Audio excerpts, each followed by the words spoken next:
The Tower. Floor 1. Masters of Game. The masters and mistresses of the animals.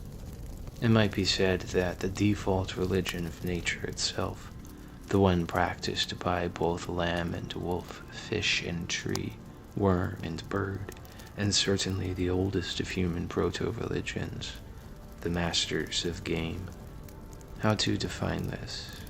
Understanding totemism, fetishism, local deities, nature spirits, ancestral ghosts, folk creatures, fae and the feared alike, is a place of sure footing to begin. The beliefs which derive from people when the imagination is connected to the sensory, survival, storytelling, and instinctual processes of the body and mind together. Left and right hemispheres bridged. The beliefs that one discovers when there is little to no prior notions. The choice of discover is used precisely, as the masters of game is a religion in which all participate in regardless of one's awareness of it or not. In essence, it is the cycle of predation, the law of the wild. At least, this is the game part of the phrase. Game as in hunting, either for sport, a meal, for territory, or otherwise to improve or survive. The masters may also be referred to as mistress, or the boundary-defying movers, the sublime and subtle caretakers of an ecosystem, masters who look out for their protege, the influential lore keepers, guardians of the ground. Ancient tribal cultures and early settlements the world over describe and depict the common motif of a master of game, as essential to their way of life, guided by the local shaman, king, or leader.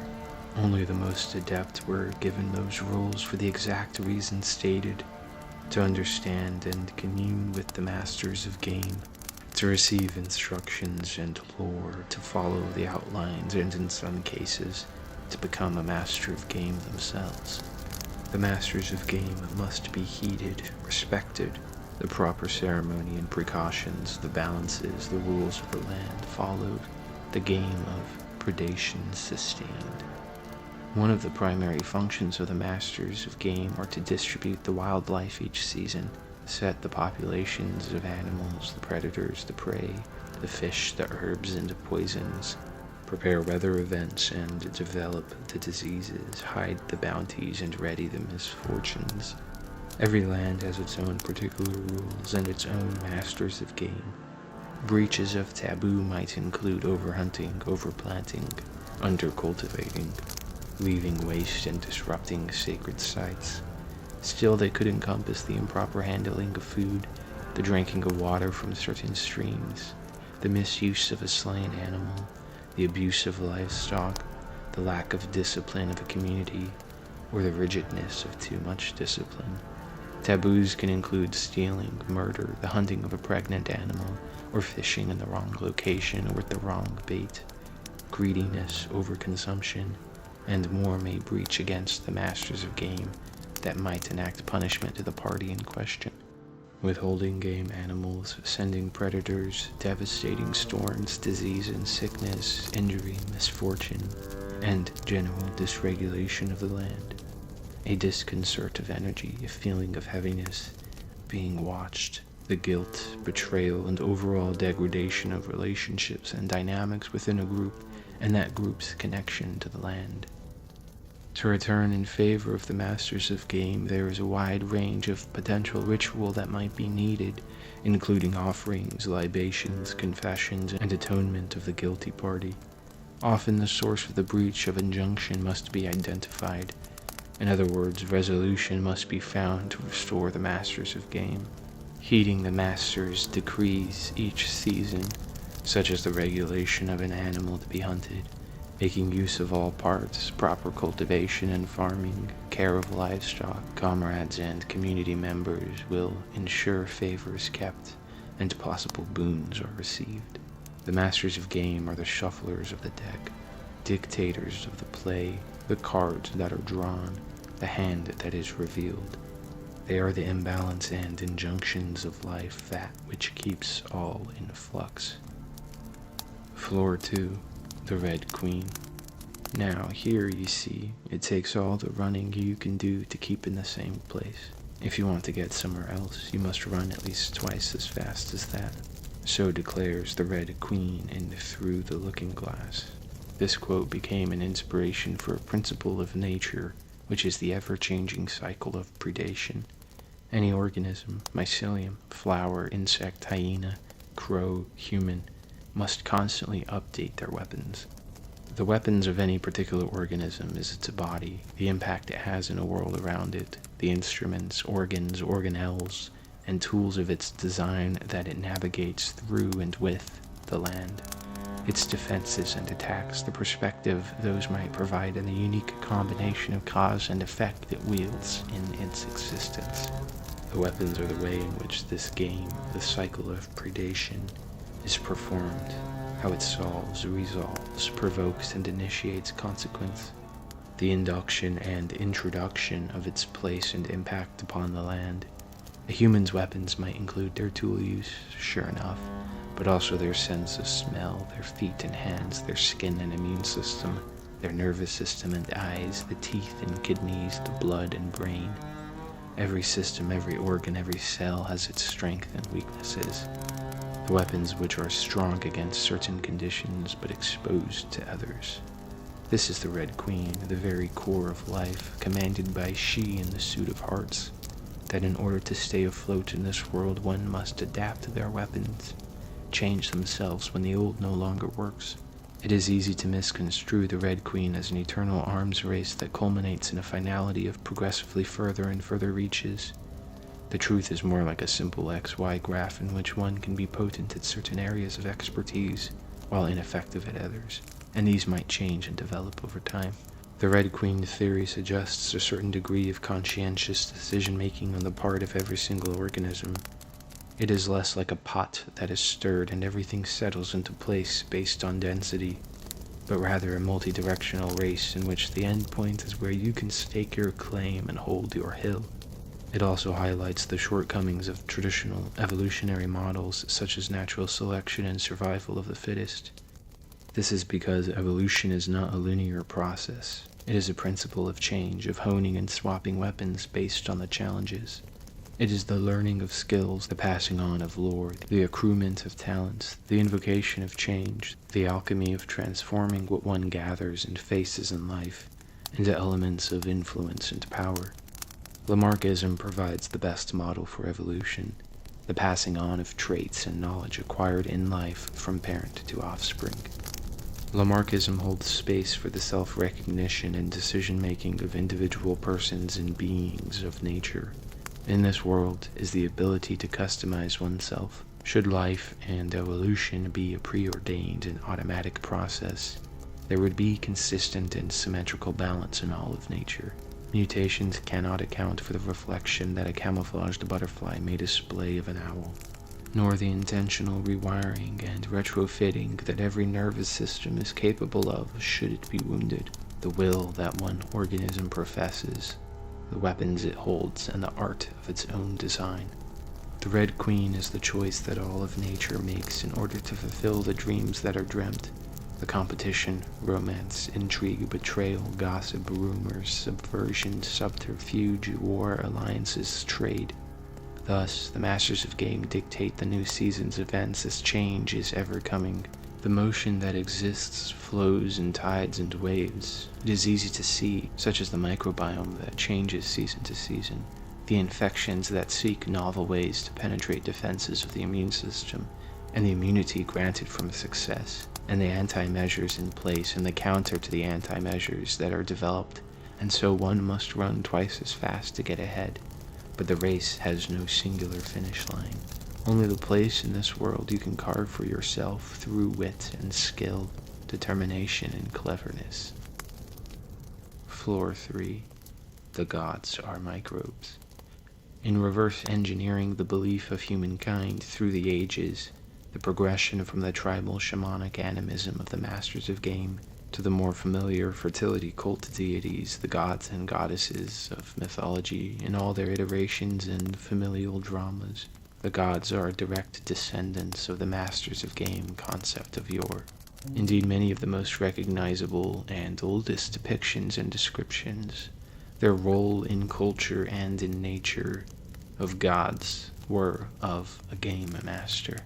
The most universal pose is a god or goddess flanked by two or more pairs of animals. Still to this day, a god, for many religions, is rarely ever without their animal companions on either side of them. It is as old as human beliefs can trace, the masters and mistresses of the animals existing somewhere between and beyond the very creatures they represent, within the nature and space of the land and lore. They are microorganisms. They are the magic of the land, the folk creatures of local legend, the mythological heroes and beasts, the fairies in the glade, the goblins in the pantry, the elves in the grass, the ghouls in the grave. They are the unseen force whose presence, while invisible, leaves behind very real effects. Disease, fermentation, rot and decay, miraculous change, parasitism, famine, rainfall, a good harvest, a failed harvest. Movers and weavers, beings who can travel across the boundary of living and non-living, the underworld and the heavens, dreams and waking reality, influencing, caretaking, defending, setting the rules, the masters of game. It is a quality of language itself. It says more of a culture, that the practicality of spirituality and magic existing around microorganisms should become abstract into the gods we are more acquainted with. A large part is owed to a transfer from nomadic lifestyle to agrarian communities, which, side by side with the advent of writing, to put the law, the game, into code, the solidification of an idea, a story, meant that the snapshot of rules had to occupy a place in the consciousness of the general public and the royalty. If one were to make an authoritative decision that the common folk might agree with, that knowledge should be received from the source of the land's will itself. The masters of game started to take on identities, personages, even if animalistic at first. Often they were modeled after real culture heroes and warlords, a sacred king or a wise man. Over time, legend and lore, belief and law and land all blend together, because the beings of shamanic masters of game were the same that are identified as microorganisms, and because the gods of ancient and modern religions are direct descendants of their animistic predecessors, thus the gods are microorganisms. But is that all that a god is? Or perhaps the better question should be this: is a microscopic organism all that a microbe is? If the shamanic and religious traditions are of any suggestion, the answer is that there is far more than meets the eye, far more than what a mere microscope can reveal. When approached through the Red Queen, the masters of game, the gods, it appears the circus of life is teeming with activity, a host of competing masters of jealous and cruel gods, capriciousness. Humans have often shared this sentiment that they are playthings of the gods and the gods are the game masters, and the game masters are microbial beings, entities of prophets and shamans, kings and inventors, heroes and farmers alike. A great bazaar, the marketplace of the world within the Red Queen's court, is never-ending, but the gods kept immortality for themselves. All else is fair trade. Lore 4. Biological markets. The open marketplaces and masquerade balls and court intrigue, the romance of empires and the gossip and rumors, the duels and betrayals, the exchange of information, the caravans of peddled goods. These are simply human expositions of what is happening in all niches of nature. Indeed, there is really no human experience that doesn't involve microorganism or other ecological forces. An obvious observation, but one that has important implications to connect. When any organism lives in community with another, human neighbors with humans, plants to each other, animals to animals, but across species too, the whole environment, humans live with trillions of microorganisms, and the plants and animals do as well. There is more to the confines of a body than the skin. There are more to lingering impressions than a memory. There exists an ever-changing permeability to all, like an osmosis of information, a membrane of presence that blends and merges from one to another. When food is eaten, when infection is rampant, when a hand is held, when roots are connected, when mycelium inoculates, when insect hunts, when parasite burrows and bacteria colonizes, worlds collide. To use a weapon is to receive information from the sender. To be infected is to share an experience with the microbial being that is systemic in the body. The microbe wears you as you wear it, like a masquerade ball. You walk in their shoes and they in yours, and could it even be said the two are separate? What does it take to be a you, a self? Questions of identity could never be rigid. You are not the only you that you always were. What it means to be a person is not a singular or even solid corporeal concept. There are seasons of the self, markets that you visit, stalls that you interact with, each one adding and subtracting elements. The communication that exists, which is universal across all of life, the trade of energy. Energy can take many forms, contains many bits of information, data sets and properties of component parts. Language can be spoken in many forms, and none more than the giving and receiving that is core to nature. Everything gets sensed, picked up. There is weight and density to the way interactions occur. Things leave impressions, footprints of where they traveled or occupied, the space they take up. Everything has a story, every textile that had to be woven, every tool crafted from material, whether mineral or wooden, every line in the bark, every shape that sand is formed in, the arrangement of molecules in water, the swirls of magnetic threads that the skin twists into at the print of the fingertips. It all floods in, mixes and mingles, coalesces and disintegrates. What you learn, the microbes within also learn. What you get infected or partnered with, an exchange of ideas occur. When poisoned, the body learns of this toxin, even through the destruction it may wreak. Microbes store information in networks that exist beyond their cells. This is why immortality was kept for the gods alone. The masters of game, despite their size, are at the level of seeing the bigger picture. The scope is zoomed out. It is one of the reasons microscopes do little good, for it presupposes a diminutive role, despite thousands of years of stories of the gods and masters of game being the primary influences of the world. The knowledge that the gods gift to mankind, or the curses, equally they both may be contained within the same host organism. The disease and sacred sickness, the fortune and blessings of the gods, the bounty and wisdom and all that can be taken away at their whims. The biological markets are always open. The exchange of nature and the cycle of predation within the game run by the masters. Floor 5. Biophotons. Light powers every organism. Around the capturing of light, life has formed its flesh, and from within the flesh light is generated. Bioluminescence is inherent to all living things. Although this term is usually reserved for bioluminescent organisms within a certain range of visible light, the truth is that all cellular processes of every organism produces light. Everything that flows electricity, which is the movement of electrons, emits light across an entire range of the electromagnetic spectrum. Most of this light is contained and reabsorbed by the same cell that generates it, but it is there. Overall, infrared, ultraviolet, and other forms of light are able to be picked up by various organisms capable of detecting it, and machines capable of absorbing and processing those wavelengths and particles. Light is not the byproduct of the cell, but the main function of the cell, the purpose of the cell, to make light so that it may carry its duties. DNA communicates through the light. So does the mitochondria and the rest of the cell nucleus and cytoplasm. It is not the only form of communication, but it is the primary, just as the sun is the primary source of energy and heat in the world. Light can hold on to information, it can communicate and react and interact. It is dynamic, malleable, transferable, transmutable. Light can be captured, shaped, and packed and sent, and unpacked and decoded and interpreted. This is true through cell-to-cell communication, from nerve to cell or nerve to nerve, from microbe to microbe, from microbe to host to cell, or microbe to nerve, or parasite to microbe to nerve to cell. This is true from computer to computer, and still the same from your seeing of information, the light of the words you see, turned into electrical signals, encoded and transformed by mitochondrial redox processes within the neurons of the visual cortex.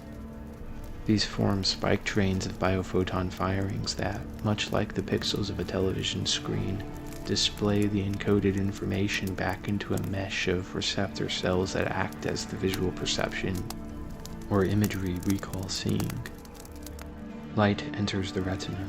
is converted to electrical codes, then transfers and processed through circuits in the brain and re-uploaded as light. That light and electricity is not just confined to the eyes and visual cortex. That same light containing that same information of, let's say, seeing a tree, those signals spread throughout the entire environment, to your skin and bones and cells and microbes. The eyes are merely a special instrument, a weapon, that can capture certain kinds of pixels of light in a way that can translate them into a visual sensation. The light of your life, the sun in your heart, the stars in your eyes. These sentiments shared in every language are literal. Not all that is seen is visible, just as not all that is visible is seen. Information in the light and light in the information, these are both true. And the sharing of light is possible from people and microbes and plants and animals and computers and torches and stars and the sun. The kind of light that is produced and introduced into a cell, and the information it holds, triggers processes in the cell. Like a plant which responds to light stimulus, this basic mechanism is used in every organism to trigger various types of rhythms, patterns, production cycles, and behaviors. Because light is also produced internally, the information, mood, will, dreams, emotions, all of these also generate types of light that affect the cell and the body in the same way.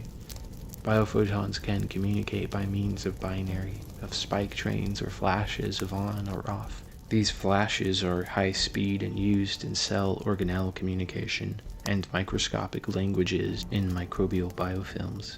And the two are cross-compatible in language and may be used in conjunction with quorum sensing, sound waves, pheromones, and other modes of communication in all this biological trade.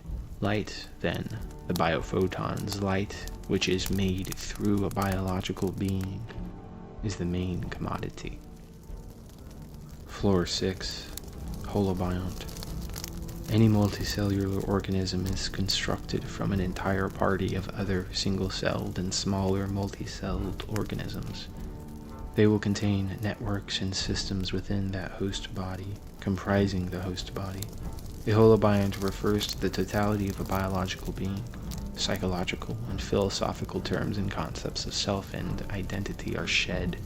What you have is an ecological bioscape, a distinct environmental force, a roving or planted fortress.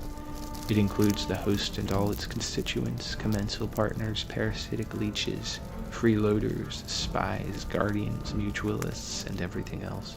The holobiont is the genes and genome of every cell that calls a host, tree or cow or human, home, temporary and permanent residences alike. The number of microbial cells in the average human is upwards of 100 trillion.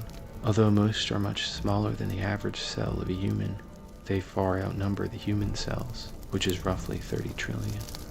In the same way the threads and fibers of textile looms and sewing fabrics is within the fingertips of humans to tie and lace and interlace and intertwine, or a spider with its silk webs, microorganisms, the masters of game, are the same scale of size in proportion of their bodies to DNA. They record, decode, and encode DNA, changing the messages and recipes contained within, altering them, speaking to them, sharing them, downloading their information, uploading their influence. The holobiont is a useful model, as it can see this scale of things, both the wholeness of an organism and its smallest and most sublime parts, and how those loop back into the whole. How a group of individuals form a house, and a group of houses a district, and a group of districts a city, and those individuals house groups of organs, and organs house cells, and cells microorganism communities. Your will, your light, affects them, the environment they subsist within and flow between, just as their presence has an impact on you. In this Masters of Game, there are games within the games, predation and counter-predation, espionage and counter-espionage. There are vectors connecting to vectors and inverted comrades. The enemy of your enemy may be your friend. As the Red Queen decreed, what makes you sick may not make you stronger, but it may make you stronger. But actually it exposes you, and really it protects you, or not, or does, or will, or won't. It all depends on the biological trade and the weapons and tools clashing. whether the walls will hold or be breached.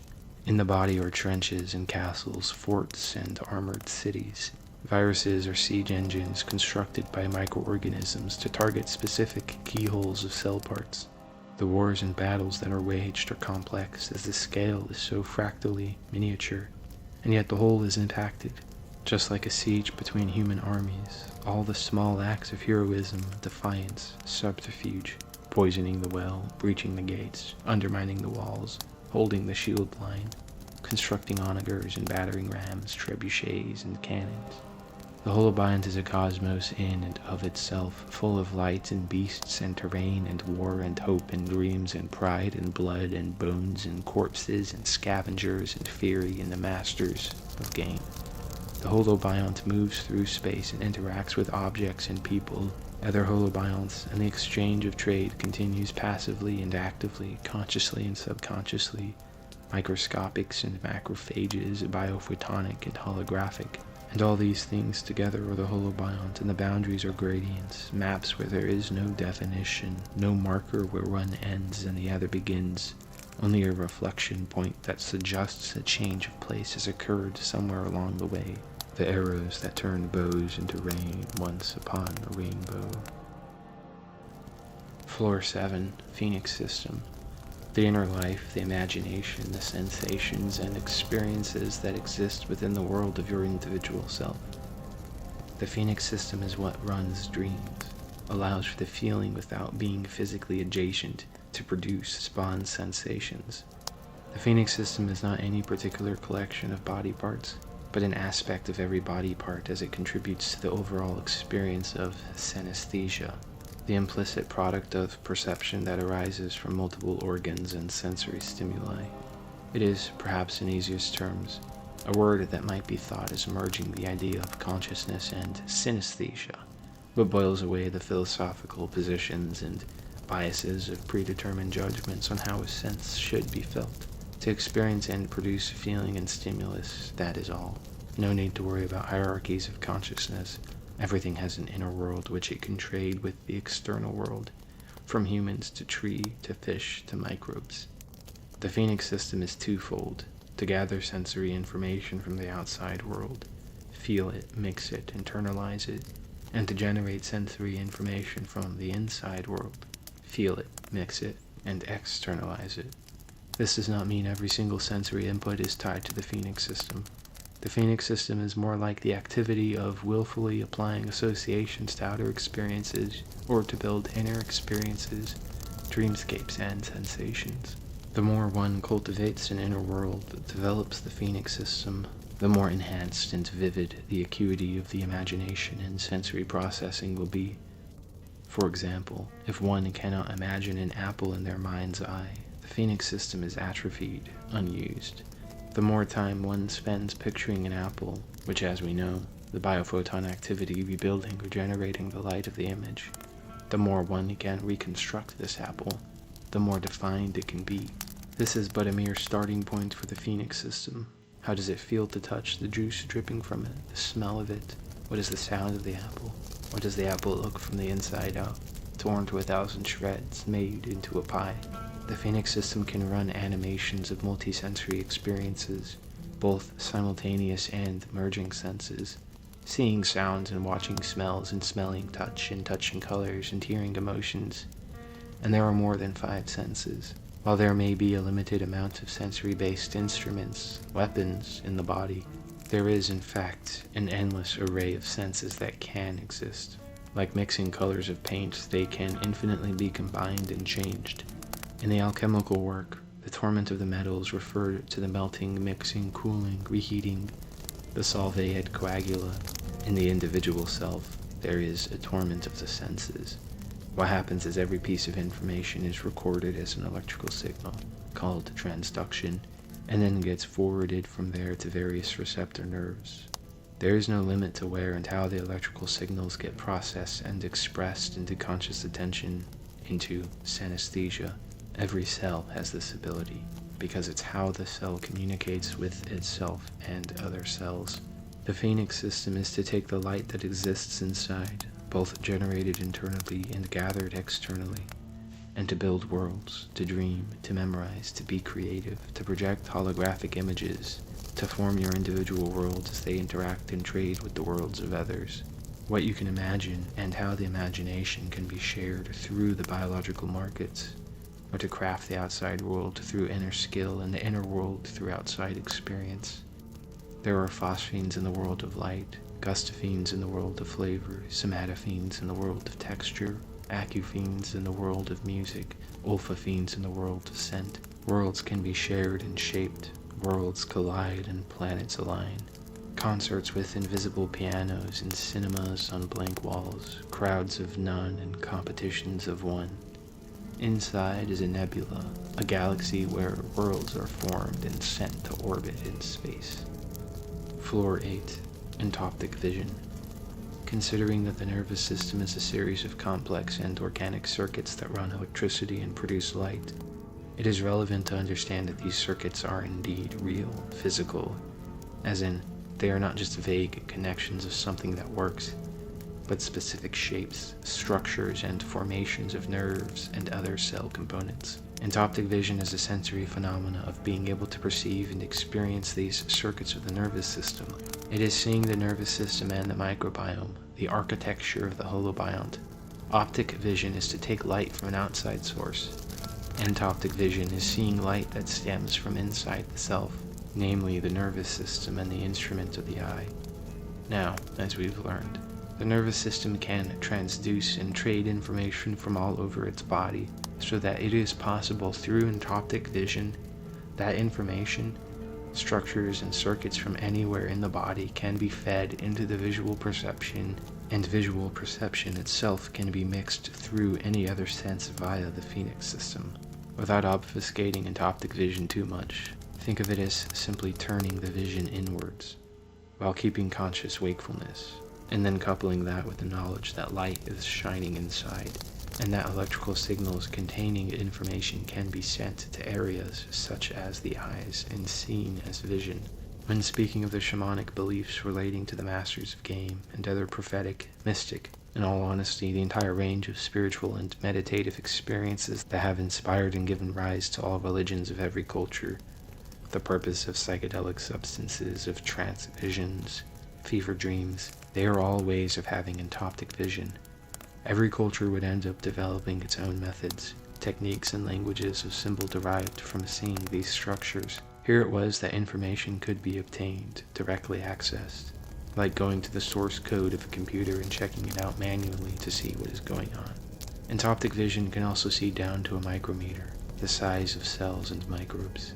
This was how shamans could access the masters of game, to see and experience the microscopic using their own eyes, and the visions seen or felt. A knowledge that imparts itself as the data contained in the light is unpacked by the vision. Here the theme of wisdom light originates, a light that imparts understanding, memory, ideas, creativity, reflects the self. The information can be anything, can even be ultimately unhelpful. It is the light of nervous system and the will, of dreams and ancestors, the holobiont and the biological markets, the gods and the masters of game. Entoptic vision includes floaters in the eye, seeing stars when dazed, rainbow flashes that can occur in migraine episodes, neural firings in the vessels of the eye.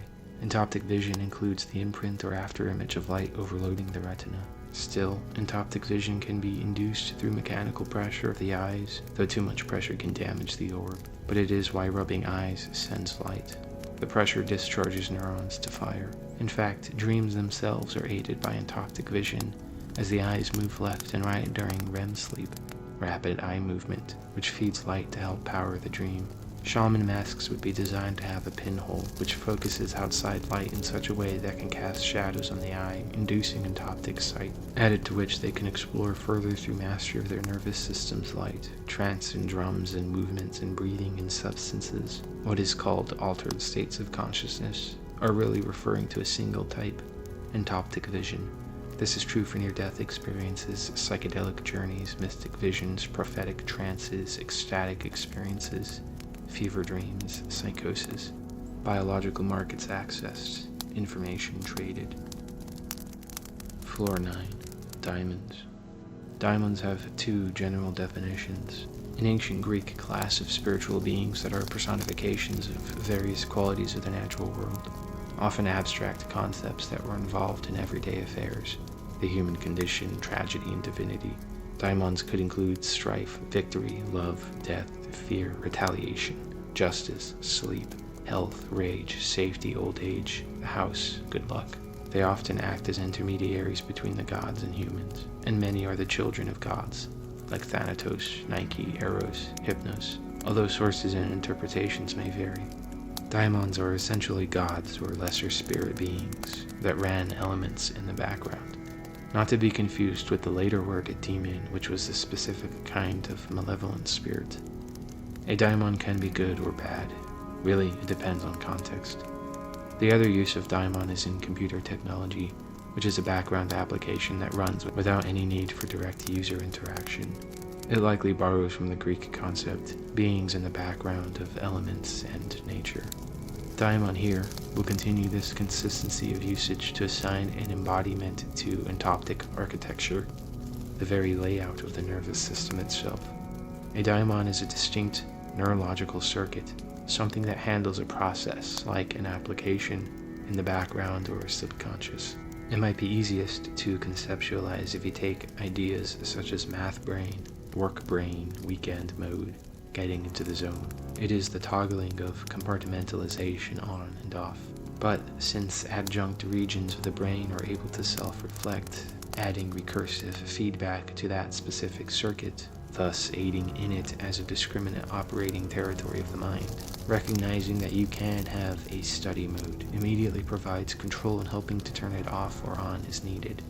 It is allocating RAM and also creating applications for which to run RAM through. As the nervous system is used, it grows, forms connections, severs old unused ones. They are adaptive and moldable, and you can customize them, dictate their direction and connections. Language is a daemon, a sizable one that may take years to integrate. This process is the brain forming connections based on how it is taught and the way it is practiced and rehearsed, the mental activity put into it, also the muscle memory and reflexology of the body being instilled with development. Skills, knowledge, memories, emotions, everything that is cultivated through experience, through the biological markets and the holobiont, is encoded as light and electrical signals, stored in epigenetic codes and DNA, and it builds up this organic database that grows as you do, the steps towards becoming an individual. The senses associated with the sensory organs, sight for seeing, ears for hearing, nose for smelling, tongue for tasting, skin for touching, are actually developed as a daemon through specific sense association language connections. An adolescent brain does not actually have such defined connections between senses. In other words, every baby starts out synesthetic, as the wiring and circuits are much more free-forming. These kinds of nerves are called gray matter. They are like a horse in the open country, able to go in any direction, but somewhat slower to process information. When a connection is conditioned enough, it forms a sheet of protective and insulating fatty tissue called myelin, white matter. These generally cause the rest of the nerves around to be pruned back, and the myelin is like train tracks where only set destinations are available, but they are high speed and efficient. That is the trade-off between white and gray matter. Language which defines certain senses over time actually causes the typical senses we associate with the organs to process in that single dimension. Indeed, it's only seen as the standard because it is associated with it. It is why the concept of synesthesia ultimately fails. Due to every organ merely transducing electrical signals, those signals can be wired to run anywhere through the cultivation of the Phenic system, and that architecture seen by the entoptic vision are the daemons, symbols which are the basis of language and art in the first place. Floor 10. Phosphenes. Considering that the body runs on biophotons and light, and the earth relies on its sun, it goes to reason that of the Phenic system the Phosphenes should stand at the front and center of inner experiences. The lore of light visions, holy, divine light, hallucinations and illusions, shamanic flight, and nearly all alchemical and mystic traditions of meditation and cultivating inner elixirs The majority of them function around the ability to see light that emerges from within the phosphene. There are phosphenes of after-images left by looking into strong sources of light, such as from gazing at the sun or reflections of sunlight on water or shiny objects. Phosphenes of looking into candle or bonfire flame. Phosphenes of hypnagogic imagery, the time before sleep when explosions of color burst into form, disintegrate, and dance. These are the skeletons of dreams, and here is a good time to witness, mixing the imagination while focusing on the visual darkness that has been lit up by the neural firings of light. You will see your imagination take on the shape of the light, or simply watch the light take your imagination on a journey, fading into the eidolons of light playing within. Phosphenes come in a rather limitless variety.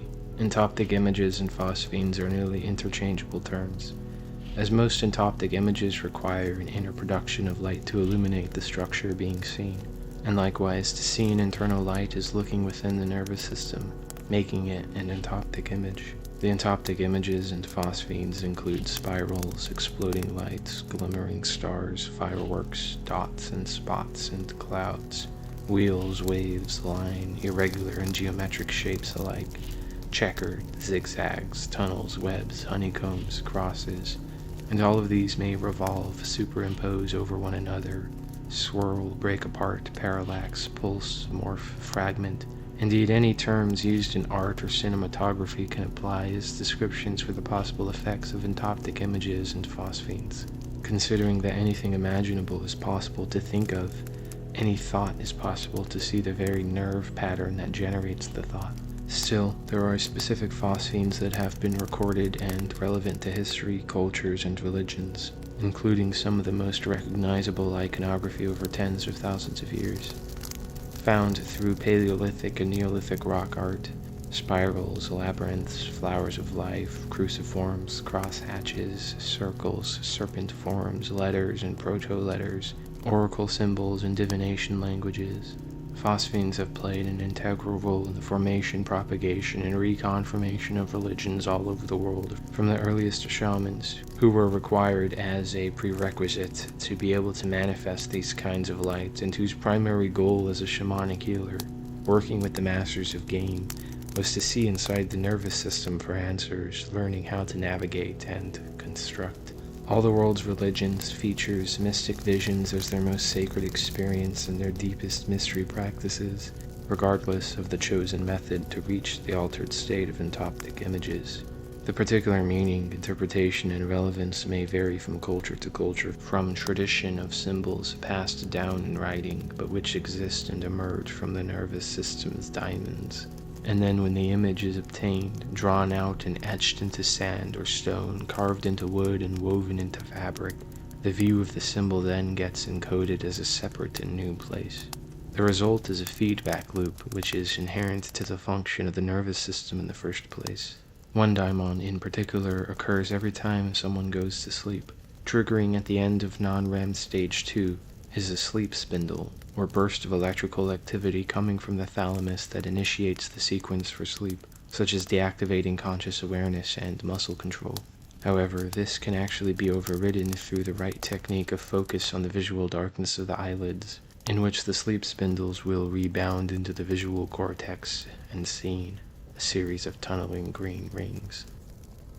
Floor 11, Innervation states, now it is appropriate to understand the basic workings of the nervous system, the electric body, the innervation, to supply with nerve energy. For example, to move a muscle, the nervous system sends signals and supplies the stimulation to initiate the activity. Therefore, the muscle becomes innervated. The nervous system can be divided on this innervation mechanism, which can also be thought of as the specific circuits of light and electricity it has architected. The autonomic nervous system is a component of the peripheral nervous system, which is part of the nerve body that extends from the central nervous system, the spine and brain, to the rest of the entire body. The autonomic nervous system is further divided into sympathetic and parasympathetic states. These are commonly known as the fight or flight response and the rest or digest response, respectively. Where energy and activation of the body occurs is determined by the sympathetic and parasympathetic states, controlled by the peripheral nervous system, as communicated with by the central nervous system. However, there is no true chain of command. The language is bidirectional. The nerve activation can flow either way, from the muscle to brain or brain to muscle. The sympathetic innervation supplies the entire body with energy and stimulation, except for the digestive system. The parasympathetic innervation supplies the digestive system with energy while reducing activity in the rest of the body. There are not any true states, but more like a percentage of total and potential energy being sent. So the states are fluctuating, rising and falling, oscillating between intense and acute activation, like a meter that can be increased and decreased, building slowly or redlined in extreme or highly stressful situations, or situations of absolute relaxation. It is the flow of energy within the body, from alert adrenaline states to calm rest states and progressively changing states in between. Much like the tides of an ocean, there is an ebb and motion, high and low tides. Here too is the concept of grounding, which refers to a pathway of excess electrical conduction to safely discharge. It is why when working with computer parts, one must have a grounding of their own electrical state or else risk short-circuiting the motherboard. Grounding, too, is necessary in the face of lightning storms to create a circuit connected to the earth, so that if one is struck by lightning, the electricity in the body flows out as quickly as possible to minimize damage. Why it is also recommended to take off shoes in such an event, as rubber soles prevent the conduction of electricity. The electrical state of the body is why an EKG machine is able to monitor the heart, as it reads the electrical activity of the heart. The same goes for brain scans like an EEG, which measures the electrical activity of the central nervous system, because there is ongoing electrical activity that is determined by the use of it. Where in the brain, or the daemon, being innervated determines the kind of mental or physiological action, as that particular part may be involved in the conduction of the action itself. For example, when exposed to fear, the amygdala will have increased electrical activity as that is where the fear is processed. Furthermore, the reason a touchscreen device works is your electrical circuit interacts with the matrix of an electrical grid that is coded to run processes based on the input, the triggering of the computer's daemons.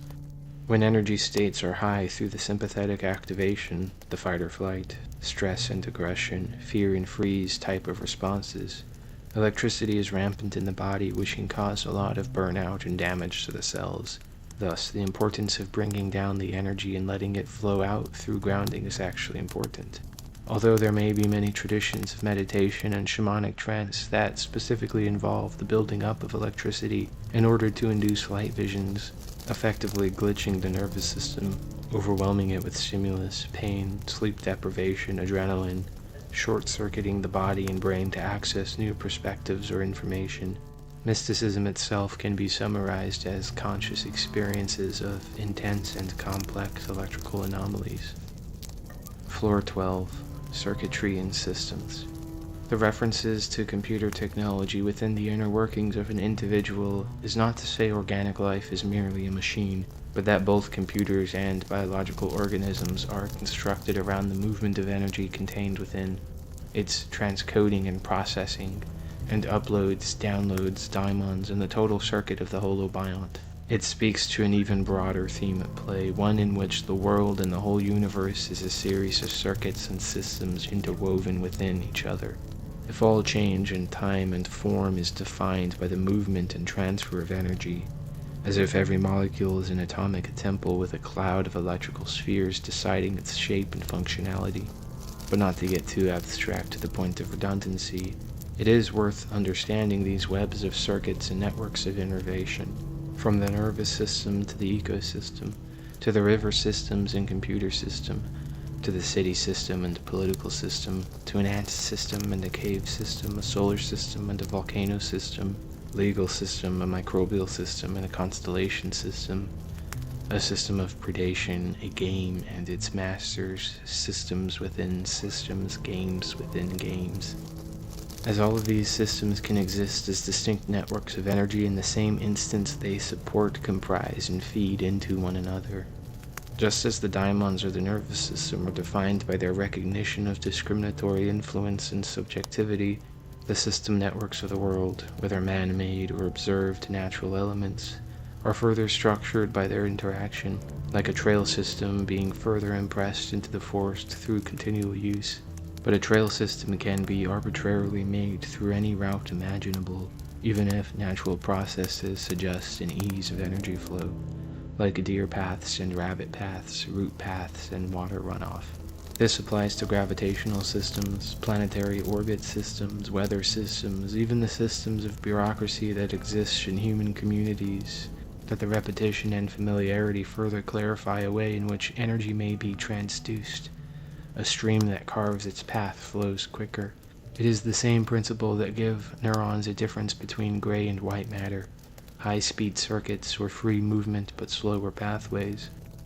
There is a vast wasteland, a sandscape in which all things are formless and lines in the sand can be drawn to build shapes, structures, blueprints, networks, pockets of space, dimensions of shadow and context, contour and definition.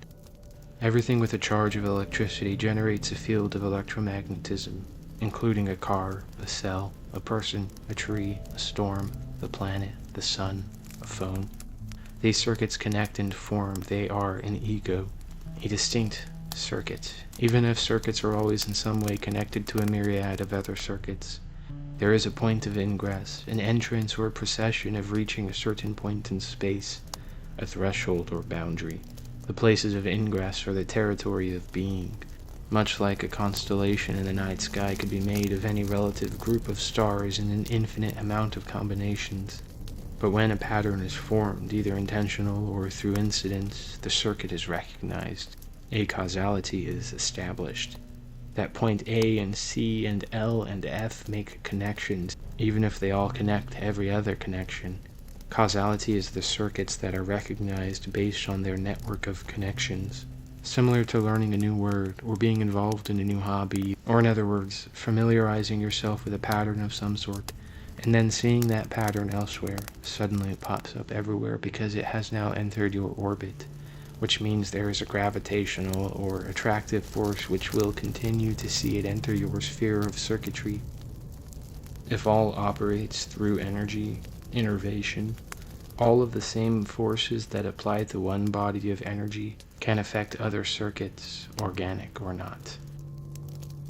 Floor 13, Guilt and Injunction. Within the transfer of energy, movement of magic and electricity, of light and matter, the biological trade, the cycle of predation, the sharing of worlds, is the price. The pathways, the flow, the trails, the railroads, and rules of the game unique to a territory. The most appropriate word for describing the transfer of energy is guilt, which means the price or debt, responsibility, culpability, what is owed, the obligation and expectations due. Of these fractal networks that exist and entangle their threads in one another, there are ways of balancing the energy, the debt or blood price, the pound of flesh that is obligated to be carved out. Within a social system of humans are rules, legal codes, cultural norms, taboos, expectations. These are the injunctions. The breaking or breaching of injunctions is the guilt. So to clarify, within a circuit the injunction is the code or rule set that defines where in the circuit energy can flow, how much, how quickly, when, why, and what.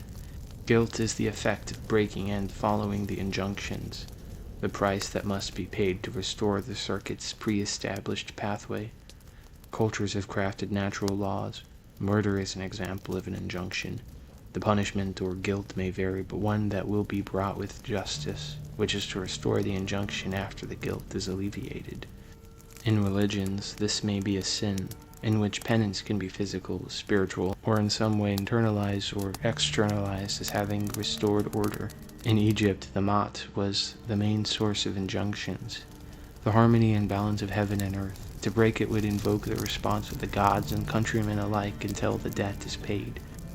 Regardless of the level of arbitration or causality between the injunction and the guilt price, if a perceived action and consequence are coexisting, that will mean the innervation will flow between them.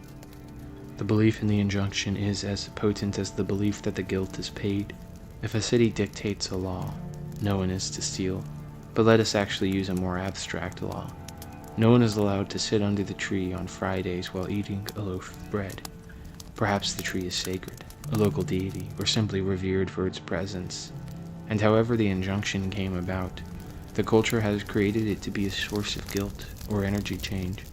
Should someone breach this taboo and eat bread under the tree on a Friday, not only will that person be punished, but the entire community might find themselves to be out of regulation. Their innervation state has risen to that of stress and worry. It is a habit that's spawned from randomly doing something a certain way. A hunter decides to only drink water before their hunt. Anxiety of the day has unsettled their stomach. Perhaps it was born of instinct, as the stress would prevent any real benefits from eating, only slowing the hunter down.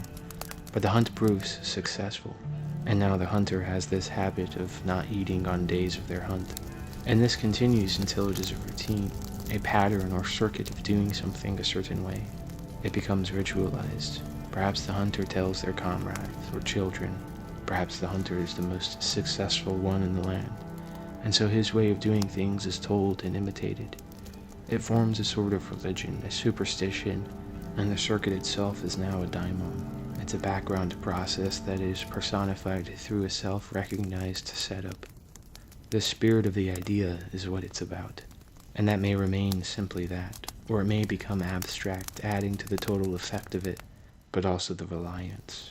The more injunctions are conditioned, the white matter, the greater the guilt or dysregulation that it can provoke. Here we return to the masters of game, the local laws, the laws of the land, customs, regulations, codes, and injunctions, their consequences or boons if followed, the guilt if breached, but also the disentanglement of breaking off from the injunction to forge a new path, which may, over time, reach the level of entanglement that inspired a change in ways. The severity of guilt is tied to the energy put into the injunction. This is absolutely fundamental to understand. Floor 14, Regulation and Law. Innervation and energy transfer, transduction, and decoding within circuits are the basic format for existence at every level. The fractal web of electricity and light, the matter that gives form and conductivity, is the law, the path of least resistance, the order that is established. Energy will travel in the direction that exists. Regulation is the process or effect of taking energy and establishing equilibrium, harmony, and peace. Mat, it is grounding and centering. When a law exists and injunction breached, the guilt is dysregulation, which is that energy is spilled, it is wasting, leaking, hysterical. The level of excitation of the electricity is heightened to the point it cannot be contained or controlled. Within the nervous system, it might look like this. A person has to pay a tax on time. There is a transfer of energy which must occur for the injunction of having utilities to continue. The guilt of using running water and electricity is paid for in money. Leading up to the payment of a tax may be an increase of stress. The sympathetic nervous system is innervating energy to the body in a fight or flight. If the bill can be paid on time, regulation is restored, calm can be found, and stress can be alleviated. Should the tax not be paid, dysregulation ensues. A state of frantic, high stress occurs. Guilt has been accumulated, and regulation cannot be found until the debt is paid. The level of dysregulation for breaking a law is contingent on the amount of conditioning put into the very law. Take a scenic pathway in a beautiful garden. There exists a trail for visitors to follow.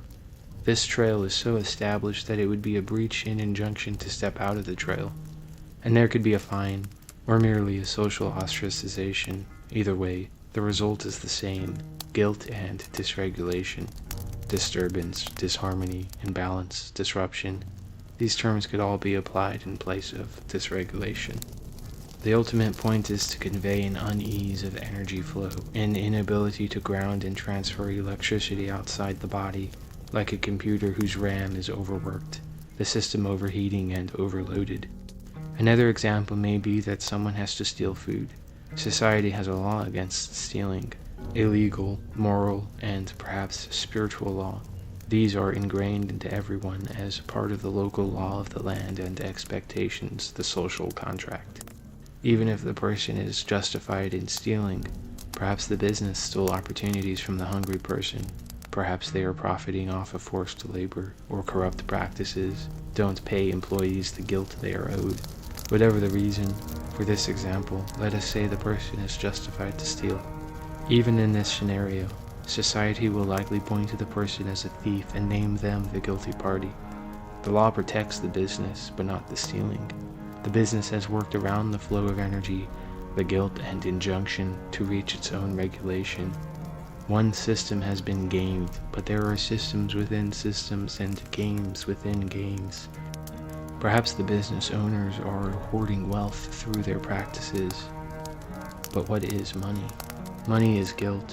It is energy transfer, specifically a system of currency that attributes a value to stand in as an amount of guilt or energy usage in a labor. It is the compensation for energy expenditure, the debt of performing a task within a system that has required energy input.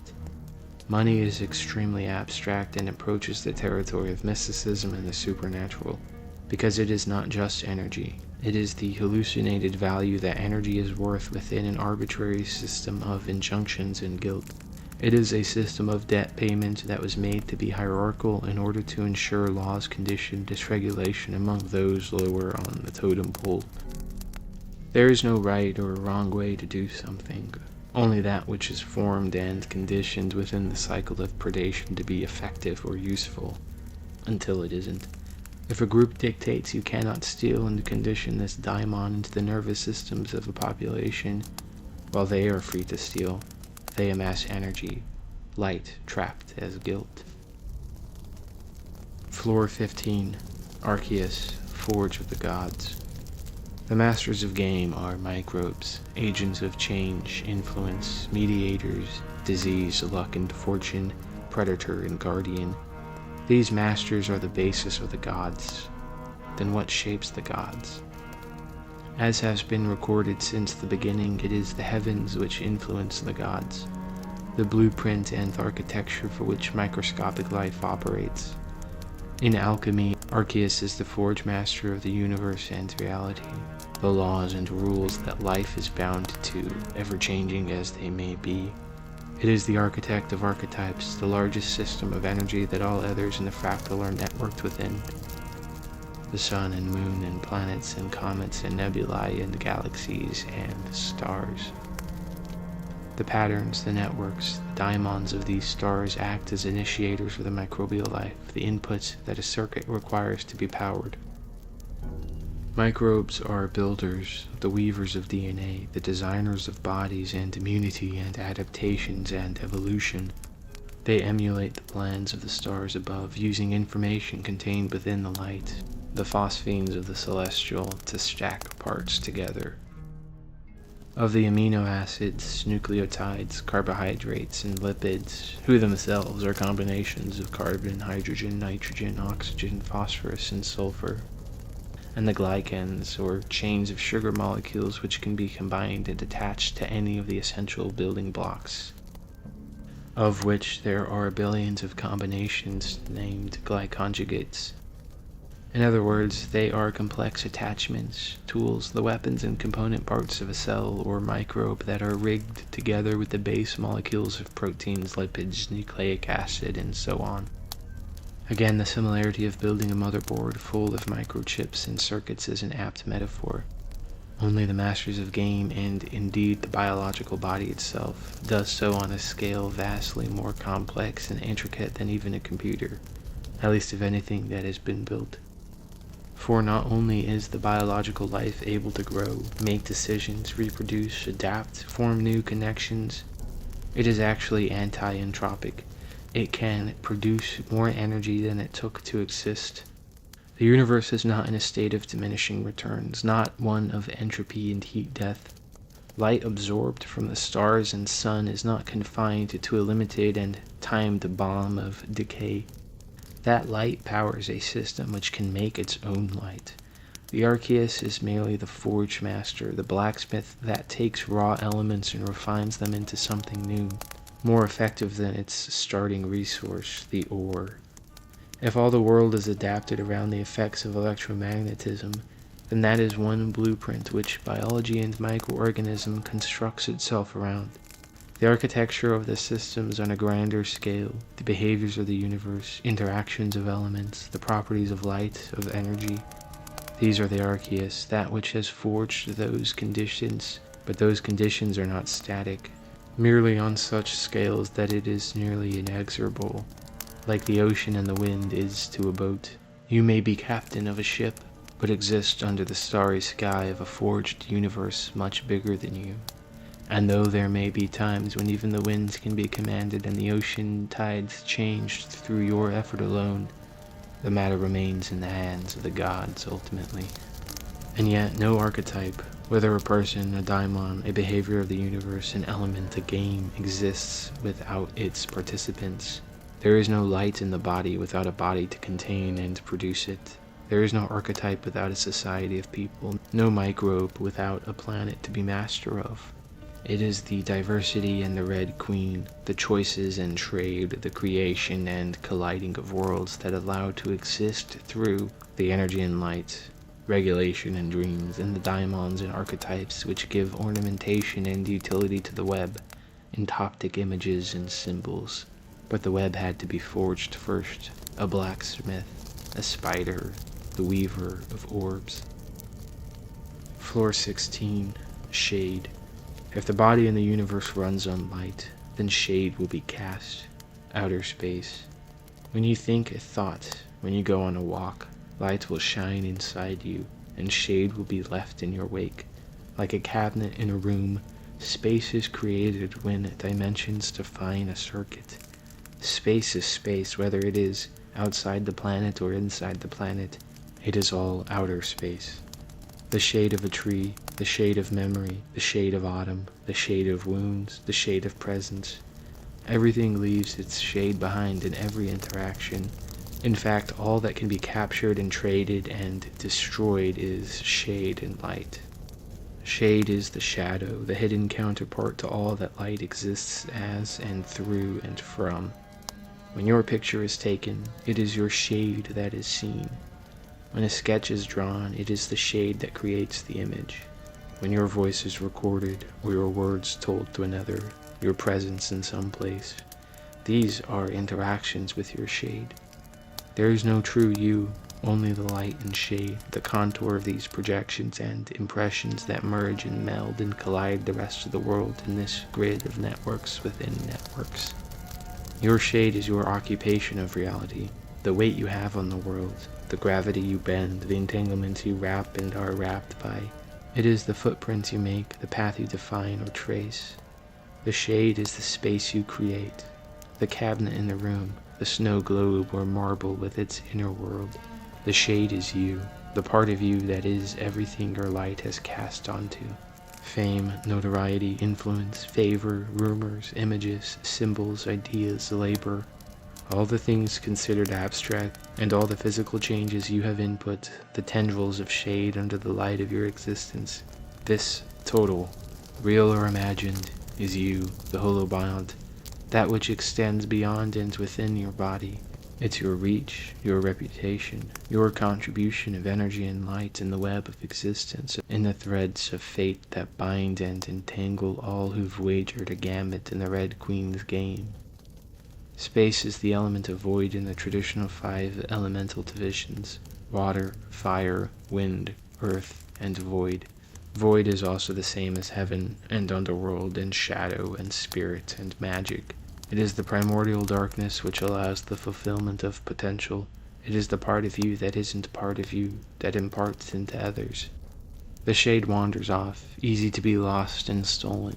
Think how simple it is to take someone's shade who is lounging in the meadow, how effortless it is to take someone's light, to spread a rumor, to be innervated and dysregulated by those who are looking upon your icon, your image, your shade, with or without your awareness. The scorn and grief, agony, despair, scrutiny, gossip, lies, betrayal. These things stab deeper than steel and iron, just as loyalty, righteous vengeance, camaraderie, valor, honor, courage, strength, determination can be a source of light and armor against the worst of wounds. Your shade can be strong or weak at different times. How well you can regulate when a whole community is laughing at you. How you can spread your influence without being overwhelmed by the light you will be exposed to. Many will burn up and seek perverse ways of regulation in order to hide from the blinding light. Fame which springs them to heights they cannot find their bearings in, and the fall is absolute. Wealthy hoarders that trap light and energy from the world, or the pits people are put into when breaching an injunction, being told they aren't worthy, stepped on and beaten down, how without light they wither. The shade is everything. Protect it, harden it, let it flow like water. Take it back from those who misuse it, spread its tendrils to those who you wish to influence. Be strong in body and mind and spirit, and not allow others to take your shade, and do not take shade from those who have little. Offer your shade to the worthy. Avenge the vile who would hoard shade from the downtrodden. Never surrender, and most important, never look back. Floor 17, Phantom Network. In the darkness of space, all is connected. There is no time, no energy, no light, no barrier or boundary in the void. It is a network in and of itself, only one without a web. The space between the lines of the web, a phantom network. The phantom network is the non-system that contains the shade, for it is the shadows themselves, and how the darkness is all the darkness. If there is one property of the dark, or lack of property, means there is at least only a single notable quality to darkness and its lack of all. It lacks causality, it is without walls. The void of space in your cabinet is connected to the space of a shade of a tree, and connected to the space in the dark side of the moon. All the void is a phantom network, and this phantom network can be drawn, depicted through a geometric structure, one in which every single object in existence is graphed with a line to every other object that bears a relation to it. An entanglement, a proximity, an element of connectivity, a coincidence. The result is a figure, yourself for example, and the millions of threads of energy, electrical entanglements that spawn off and feed into you, like blinds with countless shade and light alternating sequences creating an impression, your existence which bends the network around and through yourself. The phantom network is all the connections and non-causal networks that have not been identified, that go unnoticed in the void of space.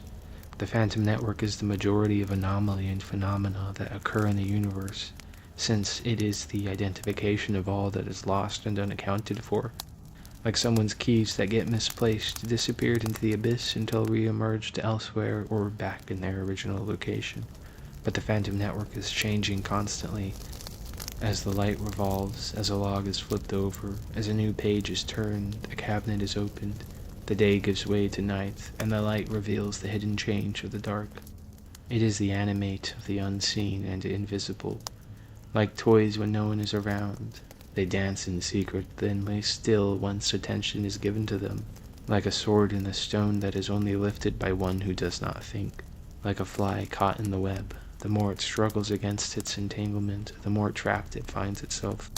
All the systems are like this, the laws and injunctions that bind people down, the archetypes and behaviors of the universe, and physicality and mortality, the reality which at first appears static and unchanged, immovable and permanent, yet in the right moments, with ease and carelessness, without giving attention or casting light, through the sheer curtains of the veil of reality, slipping through the crack into the phantom network, one can appear in, reach and grab something beyond the clutches of the void. It is, as I have so named it, fishing in space. The vortex of all that isn't, swirling in the nothingness of the emptiness of the formless, primordial waters of the void. In my dreams one night, I followed around a hunter culture that knew of the void and taught these secrets to me. They lived around this practice that would, by anthropology's standards, be considered their religion. They would meditate briefly, seek out an item, an herb, a treasure, something outside their ability to understand or obtained through proximity of their environment, and with their hand reach inside the void, slipping through the cracks of reality and possibility, and then open their eyes, open their palm, and have the item in their hand. And this is real because as a kid you remember moments like this. Searching for lost things, willing events to work out, shaping reality. The imagination, the Phenic system was strong and free enough from entanglement it could enter the phantom network and travel to all that doesn't exist. The shamanic flight into the stars, the dream worlds and underworld, the void and phantom network, and all these are the same, only named different from cultures, as the experience is untenable, unknown, mystical, impossible, outside the light of understanding, shade of the phantom. Floor 18, Dark Matter Biology. The body is perfect. The circuits of cells within systems within the Holobiont runs ceaselessly flawless, replicates immaculately, constructs wonders of impeccable cellular design. It cannot fail, for that would disqualify all of biology from existence. A conductor of electricity will always conduct electricity. The code of DNA will write exactly the information it is given and decode the information as it is asked to. There is no way in which the metabolism of the cell forgets how to be a cell, how sugar is broken down and used for glycans, how amino acids are arranged to build body parts, how nerves can translate signals, how the cell can divide and grow. So reliable is this biological life that it has never failed due to its lack of consistent and expert perfection. The body is powered by light, runs on it, circulates and trades it, receives and expresses it. The cell responds to light, responds in such precision to the wavelength, the color of light, that it will carry the duties it has been given through the information of the light without fail. Should that duty see the destruction of the cell, it will stand its ground and die with honor and pride and the knowledge that it did not mess up even for an instant, even for a flash of existence. How can this be? If you were to connect two threads together, would they not always tie a knot? If you were to pour water into a cup, would it not fill? If you were to watch the horizon, would not the sun always return? These processes, forged by the Archeus, the archetypes of reality, they are not weak. So too has biology formed itself around these pieces of the forge, the dark matter of the universe, which is a web of connective tissue that binds together every star, like a nervous system of the entire universe. It is the dark matter which formed stars in the first place, and the constellations are cosmic entoptic Daemons. This same matter is what life is based around, the dark matter molecules. It functions as an absorber of light to collect and gather it, a perfect darkness element, the void and shade and phantom network. Have trust in you, in the Holobiont which has carried you this far, which trusts in you, whose ligaments connect to form an ankle that holds your feet, that supports your walk, that keeps you aloft. The heart that beats and the eyelashes that catch sweat, these things are there for you. There is no crack in the concrete that didn't have a reason, no grain of wood that splits without cause, and no cause that isn't connected to the phantom network, to outer space. It is like this: if fear and guilt should prove real enough to invoke a response of the body to be stressed, to freeze, to cause inaction, paralyze, and pitfall, that those things are light in the body, a messy, shattered light that makes for messy cellular processes and components, exactly as directed. But then so too would strength and courage be a therapeutic, healing, activating, and energizing effect, that it is light in the body, steady and reliable, something that can cause a healthy growth of cell and microbe alike. In the worlds inside and the stars which those worlds orbit, in the darkness of the space between, are black holes that consume. The same dark matter capable of becoming a star can equally make a vacuum that only takes. That either the total light is increased or the entropy is increased. Do you consume or produce more? Either one is possible, but neither is set in stone. That interplay of light and shade, the dark matter biology, is the important part of reality. It's what shamans knew to be true, why their ability to manifest the light qualified them as healers, how they could seek within and commune with elements of nature to discern the masters of game, the injunctions of the territory, the magic of the land, the guilt of wrongdoing, and the debt to be paid from those who entangled their light and orbit too much into traps and black holes. That what mattered is setting the light and returning the shade, finding resolution and harmony, the mat, so that the body can carry on its perfect dark matter biology without interruption, just as Earth and the Sun and Moon do not fail. Floor 19. Storytelling. Telling stories is speaking the language of the gods, the ungraspable phantoms of life lurking just in the corner of vision, the hidden words at the tip of the tongue, the misheard lyrics and forgetful smells, those nostalgic tastes, flashbacks of memories and glimpses into worlds beyond your own.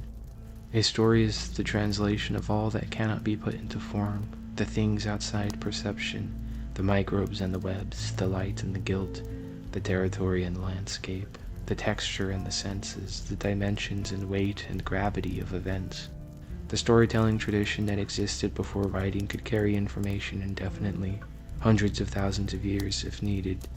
It does something that writing fails at. It evolves. It runs twice as fast. The written word fades with time, its meaning becomes obscured, its relevancy quickly outdated as the game and the weapons and the biological markets update and change. The written word is a snapshot, a petrification of an idea, made to be frozen and stale. It has its uses. Writing is the white matter of language, a highway with very little room to move, just high speed and direct, the destination determined. Indeed, it is the writing and print literacy which forms white matter in greater quantities.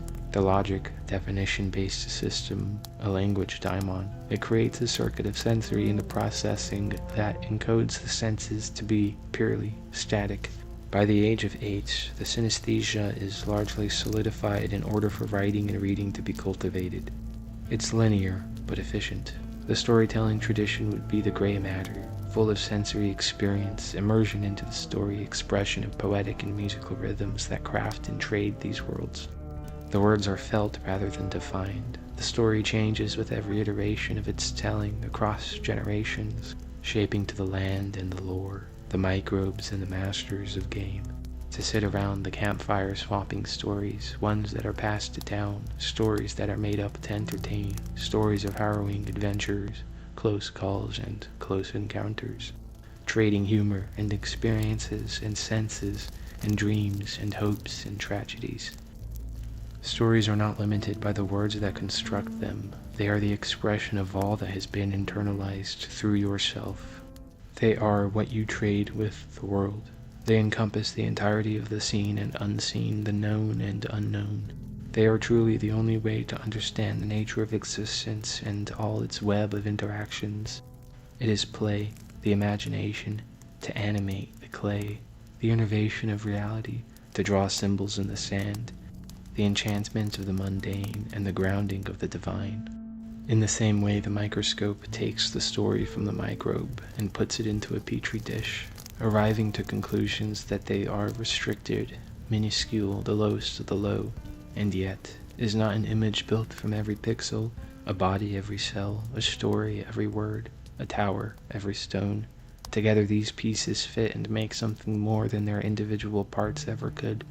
The legends, myths, fables, lore, fiction, tales, that is where the truth is found, where the shade rests and the light shines in, the fires flickering on the walls, shadows dancing and smoke spinning, clouds whose brow is darkened before the storm, and people who become monsoons or raging tempests run with whirlwinds at their feet and lightning in their eyes, trolls under the bridge and the wizards in the tower, dragons in the mountains and monsters in the sea, vampires in the night and fairies in the day.